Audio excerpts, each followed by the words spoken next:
Ya, baik teman-teman. Teman-teman yang kami banggakan, para pelaut seluruh Indonesia, baik teman-teman dari bawah, ya Bapak, saudara teman-teman pelayan, pasi, oiler, wiper, dan seterusnya, jurumudi, sini ada juga pomen, kosun, mandor, dan semua perwira, dan untuk top manajemen, nakoda, KKM, Molen 1,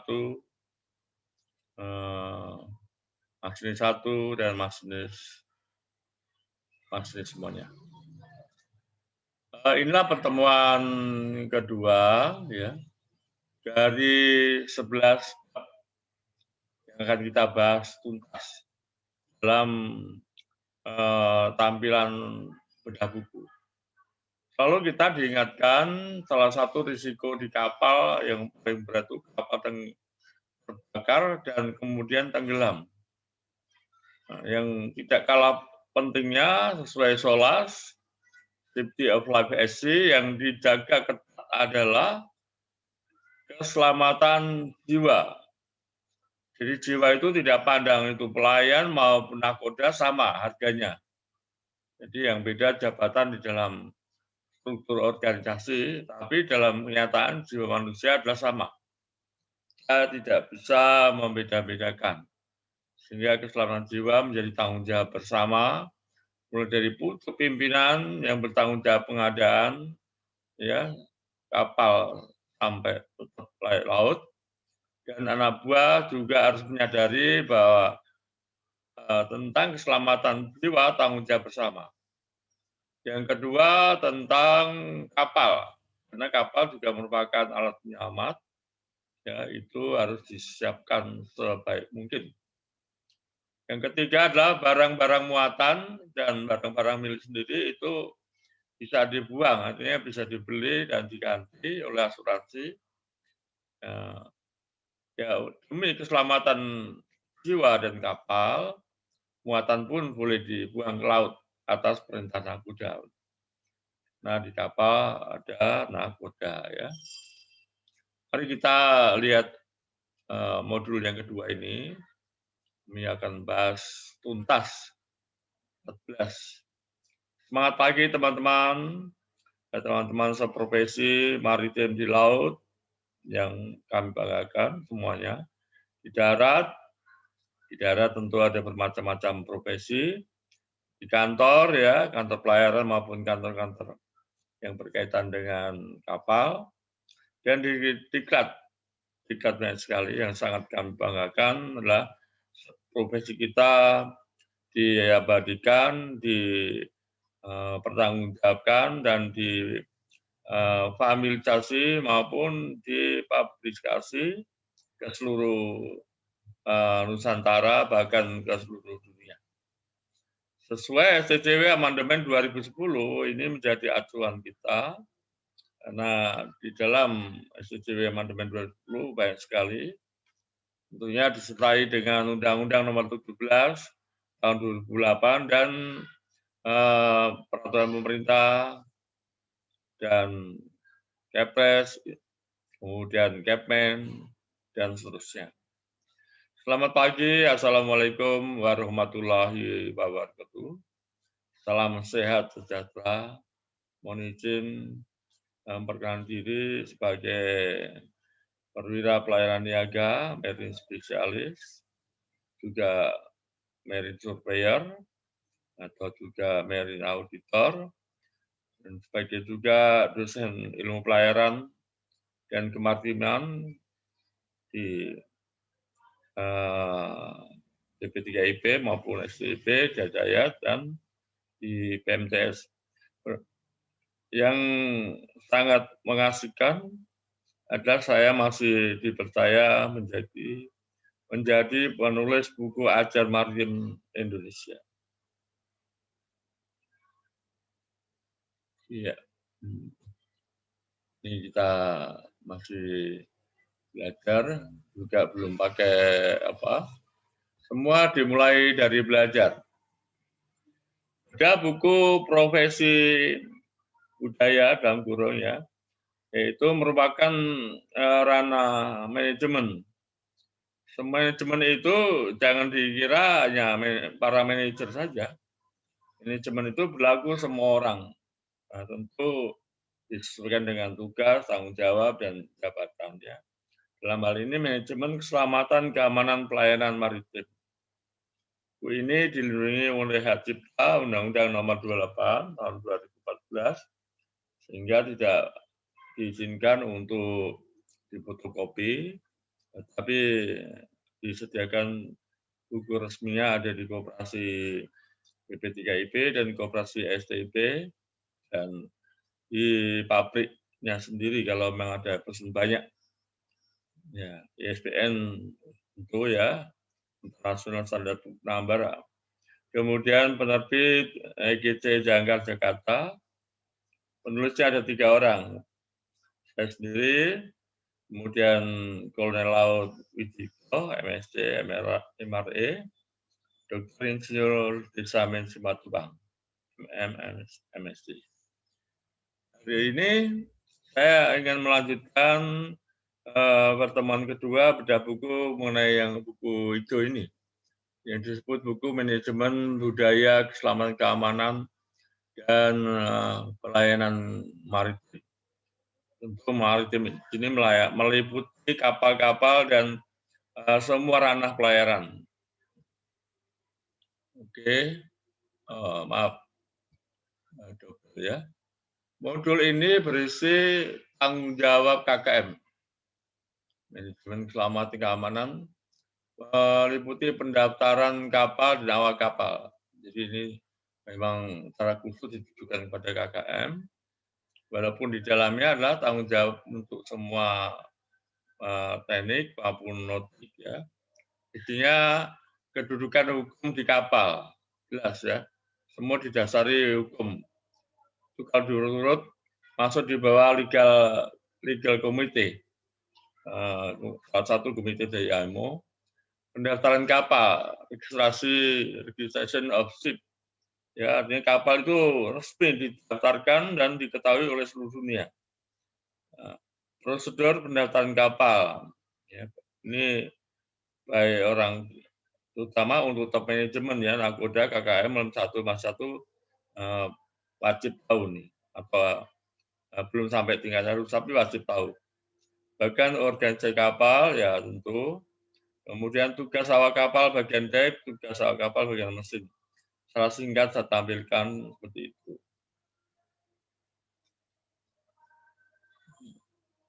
Kemudian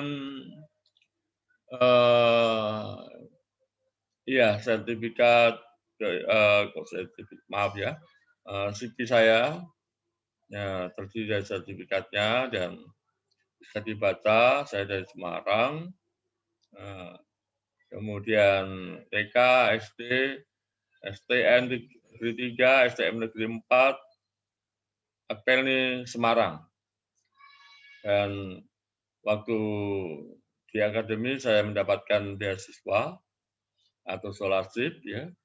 Kemudian beasiswa di Pertamina Perkapalan dan selanjutnya setelah lulus juga langsung masuk di Pertamina.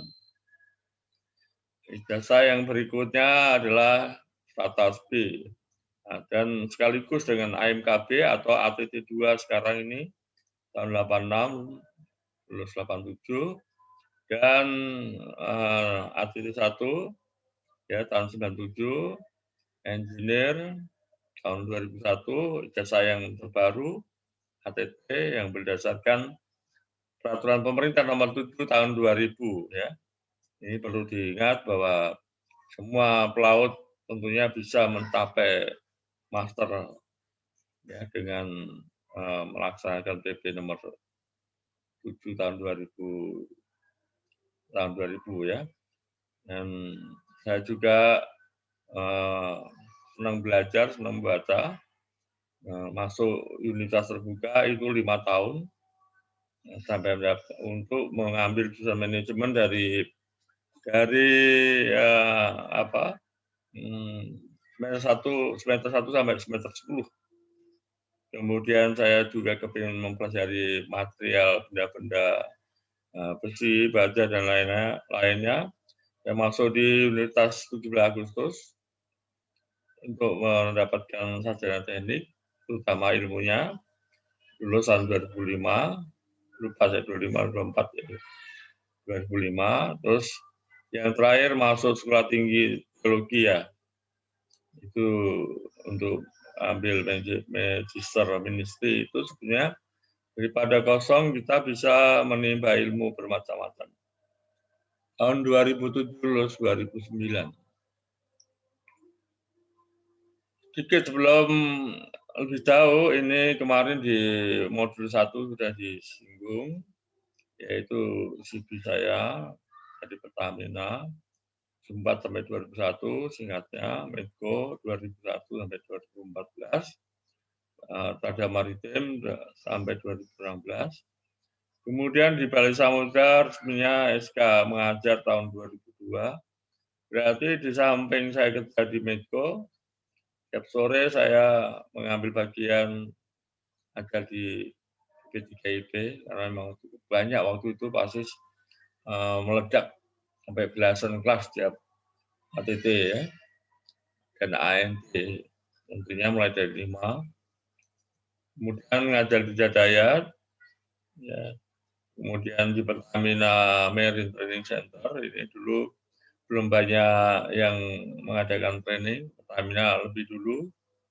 Kemudian di Sulatinggil Pelayaran memang baru tahun 2016, setelah itu pun saya harus ambil putusan, saya tinggalkan PT Trada Maritim, walaupun masih ditahan-tahan. Sebagai Marine First Engineer cukup lama, 8190, Engineer 11 tahun, auditor ISPS, auditor ISM Code, dan yang berikutnya adalah rekor muri ada 3. Salah satu yang kami dapat adalah dosen maritim, penulis buku ajar maritim terbanyak. Salah satunya seperti ini. Baik, bab kedua ini mesin penggerak utama yang dipergunakan untuk kapal-kapal antara lain dapat dilihat pada batasan besaran kapal tersebut di bawah ini. Jadi kapal jangan berpikir sebagai kapal nelayan, apalagi kapal yang kelihatan masih waktu masa sekolah ya. Juga tidak dilihat hanya pelabuhannya, kalau pelabuhan kecil tidak akan pernah melihat kapal besar. Saya mulai dari kapal yang terbesar di dunia, yaitu 300.000 DWT ke atas dengan sapaan Ultra Large Cargo Carrier (ULCC). Kemudian ada Very Large Cargo Carrier, ada Large Range Cargo Carrier. Ini kapal-kapal besar. Kalau saudara-saudara teman-teman bisa naik kapal, yang nomor 3 ya udah luar biasa. Jadi kalau kapal-kapal yang di atas 100.000 ton itu besar sekali ya. Dan fasilitasnya lengkap. Kita ambil contoh ini ya, ini kapal-kapal yang sekitar 300.000 ton ya, lebar, panjangnya itu sekitar 300 lebih, dalamnya 30 meteran lebih, 30 meter itu kira-kira hotel 8 tingkat. Ya. Ini tidak gampang membawa kapal, mulai dari nahkoda yang sangat besar tanggung jawabnya. Dilihat dari tanggung jawab wewenangnya itu, nahkoda kapal mulai dari tanggung jawab di dalam kapalnya, juga tanggung jawab kepada eksternal instansi yang sangat besar ya, kepada perusahaan, kepada pabrik pembuat kapal ini juga ya, apakah baik apa enggak, dirawat yang baik apa enggak, kemudian kepada biro klasifikasi kapal ini yang mengontrol tiap tahun. Nah, kemudian bendera kapal itu juga tanggung jawab nahkoda, baik negara merah putih maupun negara yang lain. Oke, selanjutnya surat-surat dokumen kapal. Ini kita lakukan Kalau internal audit itu 6 bulan sekali. Tapi kalau eksternal audit setiap tahun. Seluruh komponen kita periksa, terutama jangan sampai kapal itu ada yang kurang. Tujuannya seperti itu. Tapi kadang nakoda KKM, bahkan top manajemen ya, Mualim 1 dan Masinis 1, terus sampai ke bawah perwira-perwira ada rasa takut dan gelisah. Padahal manajemen dari darat itu datang untuk melihat kekurangan kapal.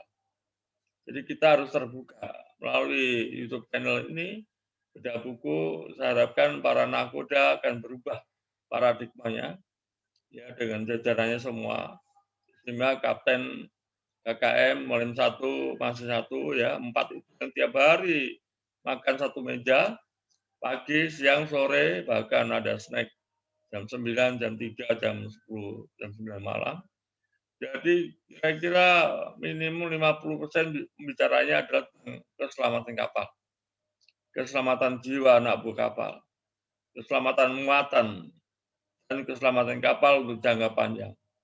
Ini yang ya itu yang saya lakukan juga mulai dari Masinis 1 sampai jadi KKM. Jadi tidak berlebihan. Yang berbicara ini bukan atas nama pribadi, tapi atas nama buku adat ya. Yang dasarnya tentu ya dari AIMO semua. Boleh saya sampaikan perkenalan, mungkin teman-teman ada yang sudah kenal jabatannya aja, nomor yang baju biru itu Mualim 3, sebelahnya Mualim 1, sebelahnya nakoda, muda-muda ya.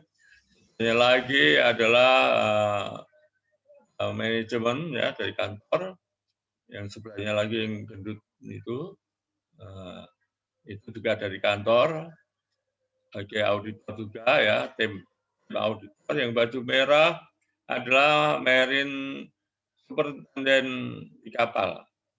Dia juga mantan nakoda, kalau yang superintendent atau mooring master atau juga loading master itu sebaiknya memang dari Mualim. Tuh ya. Oke, selanjutnya kita meneruskan kapal sampai ke tingkat bawah, large string cargo carrier, medium range cargo carrier. Ini untuk batasan-batasan besaran kapal, juga besaran mesin induknya.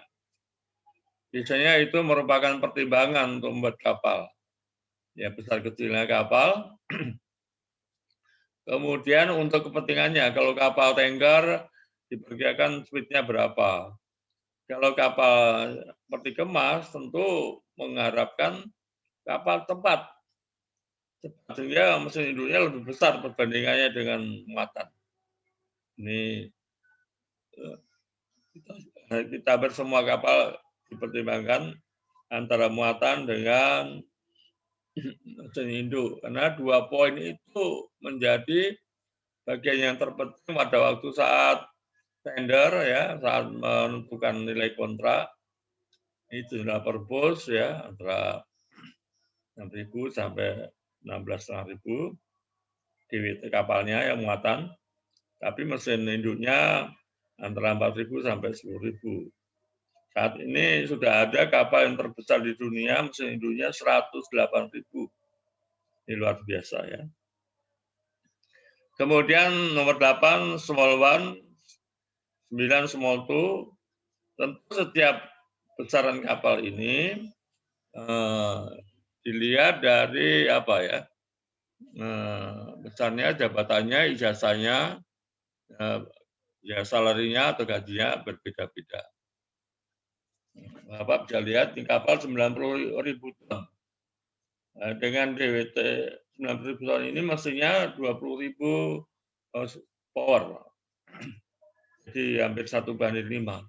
Tapi kalau peti kemas 90.000 ton ini bisa menggunakan kapal yang 40.000 horsepower karena dia butuh cepat. Ya. Juga kapal-kapal passenger ada yang butuh cepat, ada yang butuh lambat. Kapal passenger bisa kecepatannya 22.000 knot, ya, atau 20.000 ke atas, mile per jam, ya, mile per hour. Kalau tanker nggak boleh cepat-cepat, harus di bawah 20.000 ya. Umumnya 17.000, 15.000 udah cepat. Jadi beda karena dia membawa muatan. Sama dengan mobil tangki yang di darat itu, kadang ada ugal-ugalan. Seharusnya dia larinya 60 aja ya, nggak boleh sampai 100. Itu karena dia membawa muatan yang berbahaya. Oke, saudara, teman-teman semua, dan ya sahabatku semua, kita suka lalai bahwa semua yang ada di kapal itu regulasinya adalah SOLAS. Di dalam SOLAS kita akan menemukan pembelaan yang sangat kuat. Karena kapal waktu diluncurkan itu berdasarkan SOLAS. Jadi kalau ada hal-hal yang kurang sesuai dengan SOLAS, kita sampaikan kepada pemilik kapal untuk diperbaiki. Ya, misalnya kita lihat regulasi ketiga, ketentuan manajemen keselamatan. Ini bisa kita tegakkan, tapi ya buku SOLAS dibaca supaya pemahamannya itu jelas. Kemudian 4, sertifikatan permesinan. Semua permesinan yang ada di kapal itu ada sertifikatnya. Perawatan kondisi setiap bagian kapal, verifikasi dan kontrol, dan sertifikat kapal ya. Oke, ini saya percepat sedikit. Regulasi-regulasi ini tidak saya terjemahkan. Kalau Anda memiliki bukunya akan bisa melihat permintaan kapal, betul-betul kapal yang minta Tamualin 1 atau Masis atau KKM, dan diberi pengantar oleh Nagoda berikut nomor regulasi berapa dasar hukumnya. Sepengetahuan saya, banyak sekali permintaan di kapal tidak mengacu kepada SOLAS, mengacu kepada pribadi seakan-akan, karena dasar hukumnya di atas tidak ditulis. Jadi menurut saya gitu. Harusnya menurut SOLAS regulasi berapa itu ya. Sehingga di kantor pun paham, jangan salahkan kantor kalau regulasi ini menjadi apa ya, jadi pegangan juga untuk kantor meminta atau menyetujui permintaan dari kapal. Cukup banyak. Ada 3 poin ya sesuai SOLAS Konsil 2010. Ya saya ambil seperti yang tertulis. Ada 3 poin yang penting. Yang pertama, tugas kita adalah perawatan. Jadi harus dijalankan dengan baik. Jadi tidak mengacu kepada SOLAS, belum lahir SOLAS pun kapal butuh perawatan. Kalau bisa orang kapal melakukan perbaikan yang rusak-rusak atau yang tidak normal. Kemudian kalau bisa, kalau nggak bisa ya serahkan kepada pihak ketiga. Nanti pemilik kapal akan mengadakan tender untuk yang akan memperbaiki. Yang kedua, ya maaf, yang pertama itu juga mengacu kepada menegakkan SOLAS. Jadi dasarnya seperti di atas tadi. Yang kedua adalah pemeriksaan survei kelas yang bertanggung jawab dari lahir kapal sampai kapal 25 tahun layap. Kapalnya masih bagus, perawatan bagus, perbaikan bagus, manajemen bagus, maka kapal 25 tahun bisa diperpanjang umurnya. 5 tahun kemudian, 5 tahun saya sempat menangani kapal 162.000 ton, ya kalau di ukuran minyak, 1 juta barel, kapal yang umur 30 tahun sudah layap, 3 tahun, ternyata masih bisa dihidupkan lagi karena lambung kapal patnya masih bagus, dan diperpanjang menjadi 5 tahun, sampai hari ini adalah genap 50 tahun umurnya masih sehat bugar. Kan diperpanjang lagi menjadi umur 55 tahun beroperasi. Ya, pada saat umur 30 tahun itu kondisi kapal 65%. Saya lihat saya sebagai satu-satunya marine surveyor oleh perusahaan dipercaya untuk lihat kapal itu. Dan kapal itu sudah masuk daftar layup 3 tahun. Kalau layup itu artinya tidak ada anggaran untuk kapal tersebut. Jadi kalau ada biaya kapal selama layup, selama nongkrong, 3 tahun itu diambilkan dari biaya kapal yang sedang operasi. itu ya. Jadi untuk mempertahankan. Kalau enggak cepat-cepat dibawa ke Cilegon jadi besi tua. Ternyata kapal itu saya lihat bodinya masih bagus, permesinan adalah makanan hari-hari untuk teman-teman masinis sampai KKM ya. Saya cukup lama jadi masinis 10 tahun, KKM 11 tahun. Jadi lihat semua permesinan bisa kita kerjakan dengan baik. Tidak ada tim masinis yang tidak bisa memperbaiki. Kalau tidak bisa betul, ya atau komponennya atau spare part-nya, ya masih ada jalan keluar perbaikan oleh pihak darat. Jadi untuk memperbaiki kapal itu untuk sehat semua bisa ya. Ini yang foto saya sendiri ini, front breaker ya, ada di Singapura waktu kapal kami dok. Jadi kalau lihat ini berarti kapal saya ada di atas dok. Saya foto dari Buritan, kapal yang besar, cukup besar. Dia hanya 2 minggu tutup pantat, underwater survey. Itu ukurannya 2,5 tahun sekali. Jadi kapal mulus. Pada saat mau olah gerak keluar dari dok, dia dipandu oleh 4 tugboat dengan horsepower yang besar-besar semua ya, mungkin 4.000, 6.000. Kita bisa melihat ya, perbedaannya adalah tanggung jawab kapal besar, kapal kecil. Tapi dalam organisasinya sama. Nah, ini bisa kita lihat langkah bangganya jadi nahkoda kapal besar ya. Jangan dikira kalau di kapal enak-enak. Hari demi hari adalah berpikir kapal itu selamat ya. Oke, ini tahun berapa saya lupa. Pada saat kapal dok saya ambil fotonya tahun 2010. Sertifikat kapal ya. Kalau kemarin saya bicara mengenai sertifikat kru kapal, kalau kru kapal itu seluruhnya, nahkoda mempunyai jasa yang paling tinggi, master dengan lambang Garuda ya. Kalau dari akademi berarti punya jasa ANT 1, 2, 3. Engineer juga gitu, sama Jepusir. 1, 2, 3, semuanya gambar Garuda. Ya, maaf kata kalau PTN, PTS di seluruh Indonesia ini gambarnya alma mater sekolahnya masing-masing. Kalau kita orang laut punya 2 ya. Selain jasa alma mater, punya jasa berlambang Garuda, mewakili merah putih. Jadi sertifikat untuk perwira dek itu paling enggak ada 17 sampai 20.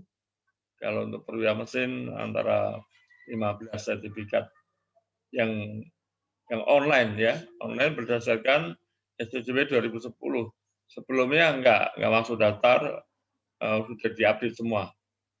Untuk kapal perhatikan ya, saudara, semua perwira harus kenal bahwa kapal itu bersertifikat banyak, sampai 20 lebih, kalau tugboat mungkin 15 lebih, ya kapal-kapal yang cukup besar 20 lebih, kapal yang lebih besar lagi 30. Kalau di offshore yang kami audit itu ada 35-an, karena juga harus memiliki surat atau sertifikat dari Migas.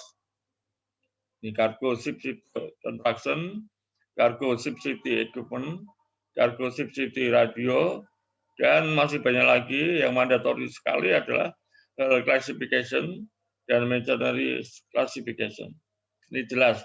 Hal dan kelas ada tanggung jawab penuh. Kelas, jangan biarkan kelas memeriksa asal-asalan ya. Jadi kalau ada kelas yang tidak bonafit, nahkoda KKM kapten, nahkoda KKM 1 berhak untuk memberi peringatan, memberi masukan, memberi sharing ya, karena kelas itu kita bayar ya, dibayar oleh perusahaan. Sertifikat. Saya nggak sebutkan satu-satu, cukup dilihat 25 sertifikat, akan lebih, di offshore sampai 30 lebih. Saya kenal betul karena itu bagian dari yang kami audit. Tentu teman-teman di Medco Energy tidak kenal namanya sertifikatnya apa-apa saja ya. Kecuali ada orang kapal, saya ya beruntung dipercaya sendirian mengolah kapal. Ini organisasi kemarin sudah kita singgung, organisasi kapal. Kita audit di bagian engine juga, ya. Teman-teman engineer harus siap di audit juga, ya. Saya pakai baju biru, itu werpak dari perusahaan, ya, dari Medco. Sebelahnya ada manajer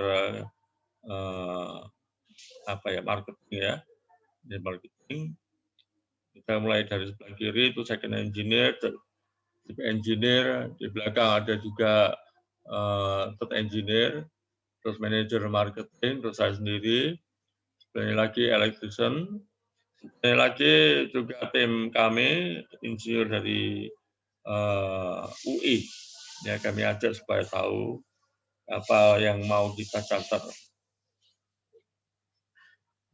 Kemudian ini juga kemarin sudah kita singgung, ya, di modul 1, Master Chief Engineer, Chief Officer, First Engineer, ini bagian yang disebut top manager, top management. Ketuanya adalah nahkoda, tentu ya. Jadi disebut manajemen itu bukan nahkoda sendiri, nahkoda adalah pimpinan di top management. Tapi yang disebut top management adalah master, chief engineer, chief officer, first engineer. Ini empat-empatnya dalam segala hal, terutama tentang keselamatan pelayaran harus diikutsertakan. Kalau perlu surat keluar ke kapal, ke perusahaan ditantangani berempat. Jadi kalau berempat tanda tangan semua, terus ada cap kapal, itu perusahaan pelayaran, biro klasifikasi, bandar harus mengakui bahwa itu atas nama kapal. Jadi tentu harus disetujui, ya, karena sifatnya bukan pribadi lagi. 4 orang ini kalau sudah tanda tangan, ya sudah resmi sebagai top manajemen kapal atau kapal sendiri. Kemudian data kapal resmi, sah, legal, ya. Yang tanda tangan kalau 2 orang aja itu masih kurang kuat, sebenarnya 3 atau 4. Ship owner itu di atas kapal ya 4 mata ini. Kalau ship owner yang dari kantor ya itu kalau kunjungan, dia sebatas kunjungan, bukan bertanggung jawab kepada kapalnya karena dia harus punya ijazah laut. Manual instruction book harus dipatuhi, maker, membuat kapal juga kita jaga etiknya, klasifikasi ini jelas yang mengawal kapal itu dari lahir sampai 25 tahun, ya, tiap tahun periksa. Government ini kita mensyaratkan tetap ada peraturan dari pemerintah setempat. Apalagi bendera kapalnya berbeda, ya. Jadi kalau bendera kapal berbeda, kita juga patuh kepada bendera kapal. Misalnya bendera Malaysia, Singapura, Jepang atau Eropa, kita patuh. Walaupun kita orang Indonesia, ya ijazahnya orang Indonesia, ijazah itu sudah di-endorse. Jadi government yang menangani kapal-kapal itu juga mematuhi IMO, regulasi internasional maritime. Nah, setiap kapal-kapal bisa juga bendera asing, tentunya orang Indonesia. Ya, banyak sekali. Yang terakhir adalah konvensi IMO yang sudah kita jelaskan di modul 1. Teman-teman yang berkenan lebih lengkap lagi, ya dibuka YouTube channel modul 1 manajemen, ya. Nah, nanti berikutnya saya akan buka 3 buku yang teknis juga, ya, motor diesel penggerak utama, sel uap, turbin uap, dan seterusnya. Oke, kita percepat lagi. Sini 1, nah ini untuk kawan-kawan, teman-teman sini semua sudah paham, ya. Yang perlu saya tegaskan, Masin 1 adalah bertanggung jawab pada KKN. Jelas, ya, atas pemeliharaan umum dan pelaksanaan tata tertib pertama. Dalam hal ini, untuk internal harus patuh, ya. Kedinasan KKM adalah kepala kamar mesin, Mas 1 ada kepala kerja departemen mesin. Ini istimewa untuk masinis 1. Dan perawatan yang utama sebetulnya semua peralatan emergency darurat yang sangat peka dengan keselamatan kapal itu ada di wewenangnya ada di masinis 1 ya, atau kepala kerja. Tapi dalam hal tanggung jawab sepenuhnya seluruh kamar mesin tanggung jawab KKM. Ini yang perlu dipahami ya. Jadi kita orang mesin di KKM tanggung jawab pada KKM artinya perawatan semua permesinan menjadi tanggung jawab kita. Saya bikin terus. Ini detailnya Anda bisa lihat di buku manajemen perawatan kapal. Ini kebetulan ini sebagian teman-teman kita yang sedang mengambil kelas 3 ya. Kelas 3 itu ada 2 macam. Perlu saya sampaikan. Macam yang kelas 3 dari akademi ya. Kelas 3 bisa ditempuh 4 tahun. Tapi sekolah pelayaran atau akademi pelayaran 3 tahun penuh. Bahkan bisa 4 tahun baru dapat 3. Tetapi kalau 3 dari dari oiler ya, dia 2 tahun ambil 5, 2 tahun lagi pengalaman sebagai masinis ambil 4, 2 tahun lagi sebagai masinis ya, nggak boleh sebagai yang lain ya, ambil 3. Jadi pengalaman yang ditempuh untuk dapat 3 itu kurang lebih 10 tahun kalau tepat waktu. Jadi kelas 3 ada yang umur 40, ada yang umur 50, bisa aja sudah punya pengalaman 10-20 tahun ya. Jadi perbedaannya untuk kelas 3 yang dari oiler dia menang pengalaman. Tetapi teorinya belum sampai untuk level kelas 3. Di sinilah kelas yang dari oiler harus sekolah untuk mendapatkan kelas 3. Tetapi untuk akademi ya masih muda-muda sudah dapat kelas 3, baru 4 tahun dapat 3. Itu masih kurang pengalaman. Jadi melalui bedah buku ini kami harapkan semua yang kelas 3-nya dari akademi harus belajar dengan teman-teman baik anak buahnya maupun bapak buahnya. Jadi kepada mereka kita harus belajar pengalaman. Kalau tanggung jawab Anda sesuai teorinya sudahlah memenuhi ya. Kalau nggak memenuhi ya berarti risiko Anda sendiri. Ya, dengan pengalaman kalau dikatakan kadet setahun itu bukan pengalaman kerja, karena itu masih bagian dari akademi, bagian proses belajar di semester 5-6 ya, atau di tingkat 3. Itu bukan pengalaman kerja, tapi pengalaman belajar. Jadi selama setahun itu kadet harus betul-betul belajar sepenuhnya sesuai teori yang telah diberikan untuk mengimbangi teman-teman yang kelas 3 begitu susahnya, kelas 3 dari oiler dari bawah itu 10 tahun lebih untuk mendapatkan 3. Jadi jauhkanlah pikiran sombong, terkabur ya, tentang udah kelas 3, dia kelas 4, ya, padahal pengalamannya jauh lebih tinggi kelas 4. Ini perlu kita sampaikan tujuan dari buku ini supaya dikelola baik-baik. Manajemen mulai dari bawah tetap ada ya. Oke ya. Lihat mungkin ada yang kenal di antara teman-teman ini ya. Sekolah yang untuk kelas 1 belum saya tampilkan.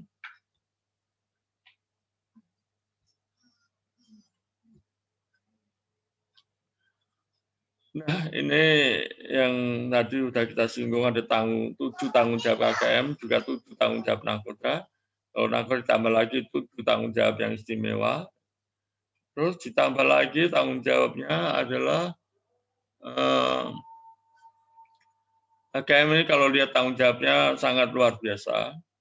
Selain tanggung jawab 7, ada saya sebutkan tanggung jawab KKM yang ini kenapa muncul pengalaman kapal tanker dari mana?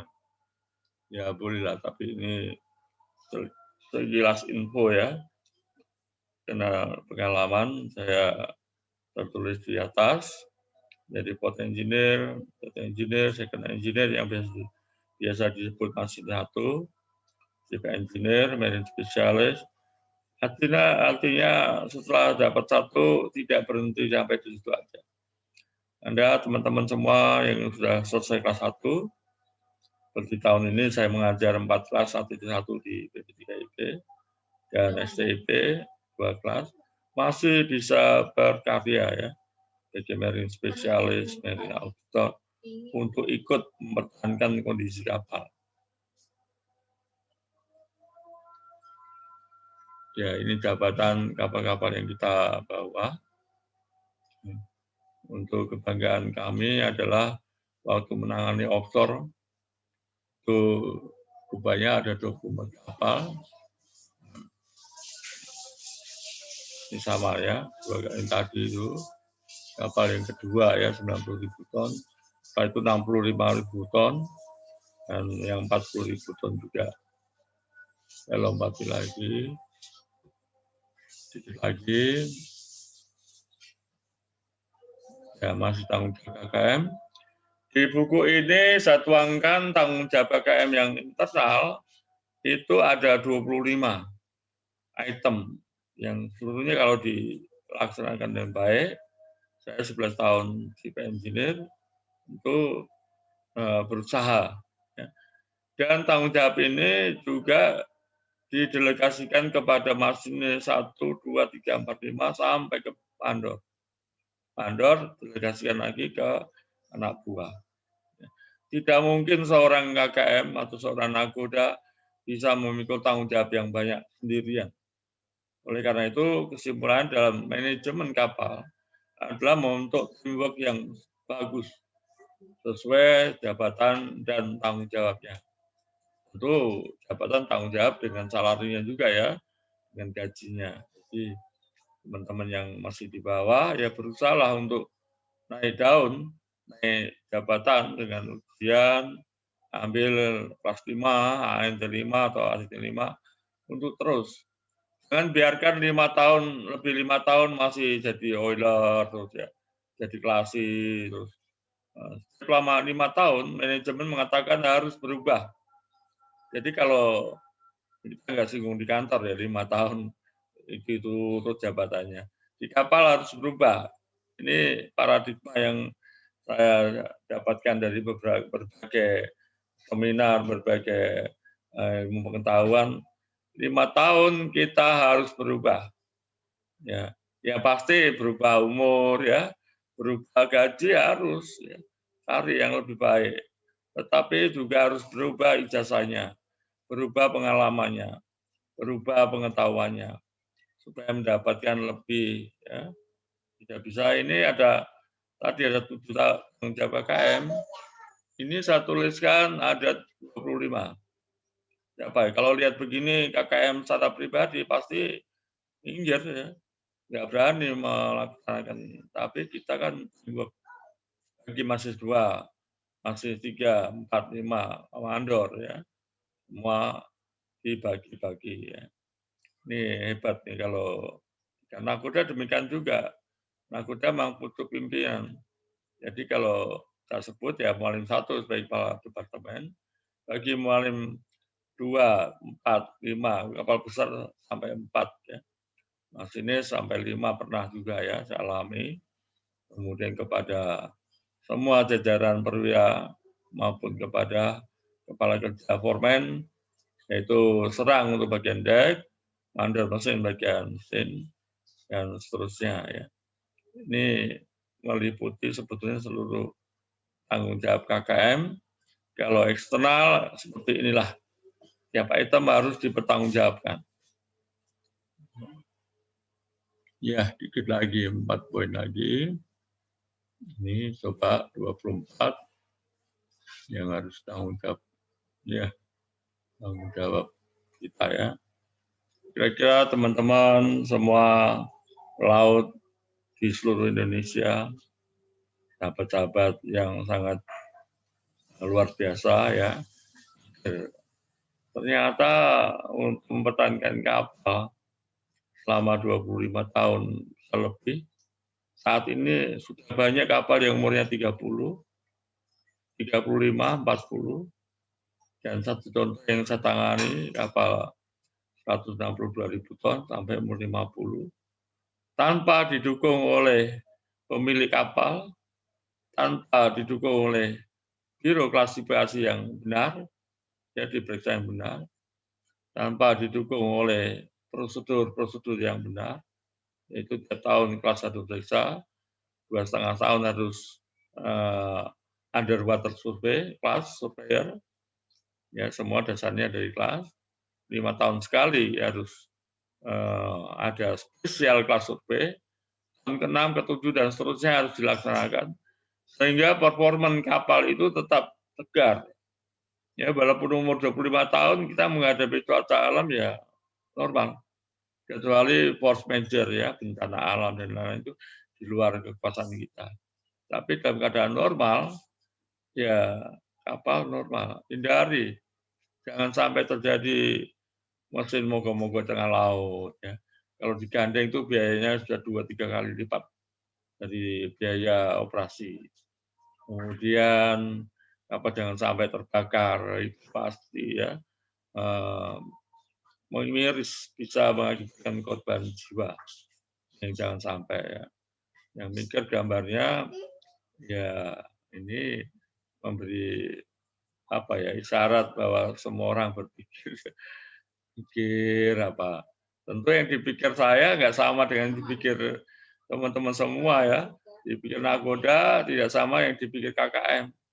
Yang pertama jadi masih satu aja, kira-kira seminggu nggak bisa tidur kita. Bagaimana menangani semua permesinan di kapal. Pertama jadi chief engineer juga kurang lebih seminggu, waduh. Ya kalau kerjaan gampang bagi saya, bukan menggampangkan karena ada teman-teman masinis yang lain dan mandor dan oiler ya. Jadi, tetapi mikir tanggung jawabnya ini nggak kelihatan ada, terutama tanggung jawab yang eksternal ya, yang keluar. Oke, ini masih mikir ini kalau diberi kesempatan teman-teman yang ada pertanyaan boleh nanti chatting ke YouTube channel kami yang sekarang lagi dipersiapkan, besok tanggal 20 Juni akan kita luncurkan. Saya mohon dukungan dari teman-teman, khususnya orang kapal ya, dan secara umum ya yang di darat, di kantor, di diklat yang membuka YouTube channel Pak Yusak Johanandoyo, tolong di-subscribe ya, supaya kami bisa melihat berapa besar antusiasnya teman-teman dalam hal like kepada YouTube channel ini. Ya, jadi dengan niat yang tulus, ikhlas, dan sungguh-sungguh saya ingin menyampaikan, menggugah yang ada di Takut, yang di harbor tag atau di offshore, ya sempatkan waktunya 1 jam untuk mendengar suara laut ya. Di Facebook ya bisa menggunakan nama suara laut. Kalau ada yang tertarik ya bisa di-share ya kepada namanya baru mulai ya. Tanpa dukungan teman-teman pelaut, saya kira ini walaupun saya akan berjalan terus, ya mungkin ada 100 modul, karena buku yang saya buat ada belasan, tapi secara bertahap, saya mulai dari manajemen, keselamatan, keamanan, dan pelayanan kapal. Ya. Salam sehat, semangat, dan sukses. Wassalamualaikum warahmatullahi wabarakatuh. Terima kasih untuk perhatian Bapak-Bapak semua. Nah, kita tutup.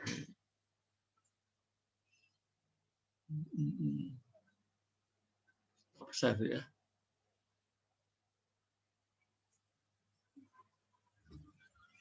Iya, aduh, 50 menit juga ada. Ada ya.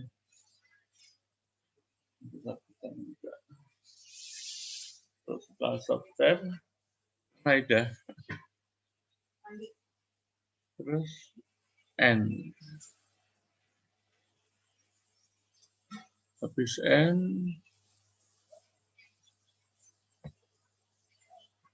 terus N meeting.